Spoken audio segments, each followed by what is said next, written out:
भगवान शिव बहुत महत्वपूर्ण देवता है। उन्हें महादेव भी कहा जाता है, जिसका अर्थ है देवताओं के देवता। वो हिंदू त्रिमूर्ति का हिस्सा है। त्रिमूर्ति में ब्रह्मा, विष्णु और शिव शामिल हैं। ब्रह्मा जी सृष्टि की रचना करते हैं, विष्णु जी उसका पालन करते हैं और शिव जी सब कुछ नष्ट कर देते हैं। शिव जी को संहारक भी कहते हैं। उनका संहारक रूप बहुत ही भयानक और शक्तिशाली होता है, पर वो नया बनाने के लिए पुराना नष्ट करते हैं। यह विनाश और सृजन का चक्र है। शिव जी बहुत शक्तिशाली देवता है, जिनके बारे में बहुत कहानियां हैं। उनकी पत्नी पार्वती और उनके वाहन नंदी भी बहुत प्रसिद्ध है। उनकी सबसे इंटरेस्टिंग बात है उनकी तीसरी आंख। यह तीसरी आंख उनके माथे के बीच में स्थित है। ये आंख अक्सर बंद रहती है। यह केवल विशेष अवसरों पर ही खुलती है, पर जब यह खुलती है तो बहुत बड़ी शक्ति का संकेत देती है।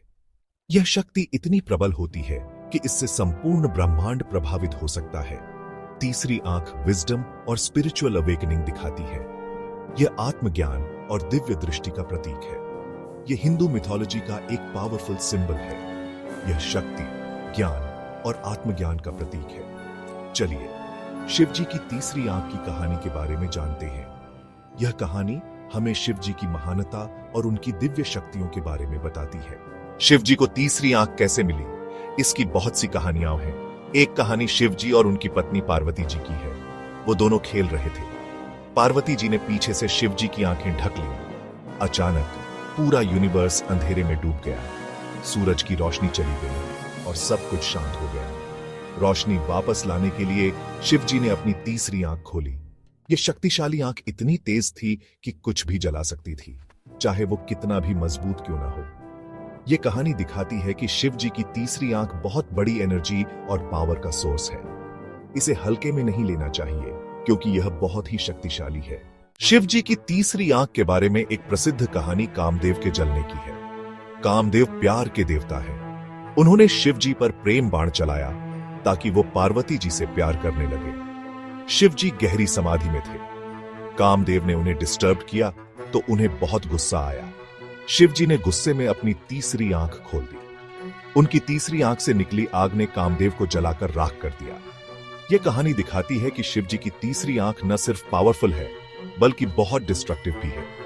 यह हमें याद दिलाती है कि देवताओं को भी अपने एक्शंस का परिणाम भुगतना पड़ता है। एक और कहानी त्रिपुरासुर नाम के एक शक्तिशाली राक्षस की है। त्रिपुरासुर इतना ताकतवर था कि उसने देवताओं को भी भयभीत कर दिया था। उसके पास 3 उड़ने वाले शहर थे और वो पूरी दुनिया को टेरराइज करता था। ये शहर आकाश में तैरते थे और त्रिपुरासुर की शक्ति का प्रतीक थे।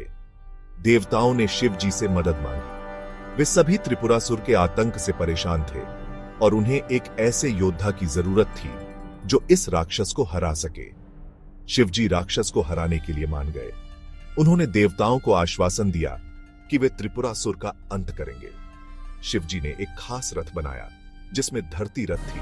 यह रथ अद्वितीय था और इसे विशेष रूप से त्रिपुरासुर को हराने के लिए बनाया गया था। सूरज और चांद उसके पहिए थे। यह रथ इतना शक्तिशाली था कि इसे रोक पाना असंभव था। ब्रह्मा जी सारथी थे और विष्णु जी बाण थे। यह एक दिव्य सेना थी जो त्रिपुरासुर का सामना करने के लिए तैयार थी। फिर उन्होंने अपनी तीसरी आंख खोली। यह तीसरी आंख शिव जी की सबसे बड़ी शक्ति का प्रतीक थी। उनकी तीसरी आंख से आग की एक किरण निकली।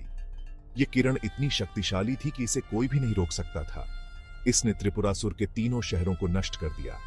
ये शहर जलकर राख हो गए और त्रिपुरासुर का अंत हो गया। शिव जी की जीत ने दुनिया में शांति वापस ला दी। देवताओं और मनुष्यों ने राहत की सांस ली। ये कहानी दिखाती है कि शिव जी की तीसरी आंख में बुराई को नष्ट करने की कितनी बड़ी शक्ति है। यह शक्ति केवल विनाश के लिए नहीं, बल्कि शांति और संतुलन को बहाल करने के लिए भी है। तीसरी आंख सिर्फ मिथोलॉजी का हिस्सा नहीं है। यह एक प्राचीन अवधारणा है जो हमारे भीतर छिपी हुई शक्तियों को दर्शाती है। इसका एक गहरा स्पिरिचुअल मीनिंग भी है। यह हमें आत्मज्ञान और आत्मचेतना की ओर ले जाता है। योग में तीसरी आंख को आज्ञा चक्र कहते हैं। यह चक्र हमारे मानसिक और आध्यात्मिक विकास का केंद्र है। यह माथे के बीच में दोनों भौहों के बीच में स्थित होता है। इसे जागृत करने से हमारी दृष्टि और समझ में गहराई आती है। तीसरी आंख हमारी इंट्यूशन और इनर विजडम को दर्शाती है। यह हमें हमारे भीतर की सच्चाई से जोड़ती है। जब हम मेडिटेट करते हैं तो हम अपनी तीसरी आंख को जगा सकते हैं। यह हमें आत्मचेतना और आत्मज्ञान की ओर ले जाता है। इससे हमें भौतिक दुनिया से परे देखने और वास्तविकता के असली स्वरूप को समझने में मदद मिल सकती है। यह हमें हमारे जीवन के गहरे अर्थ को समझने में सहायता करता है।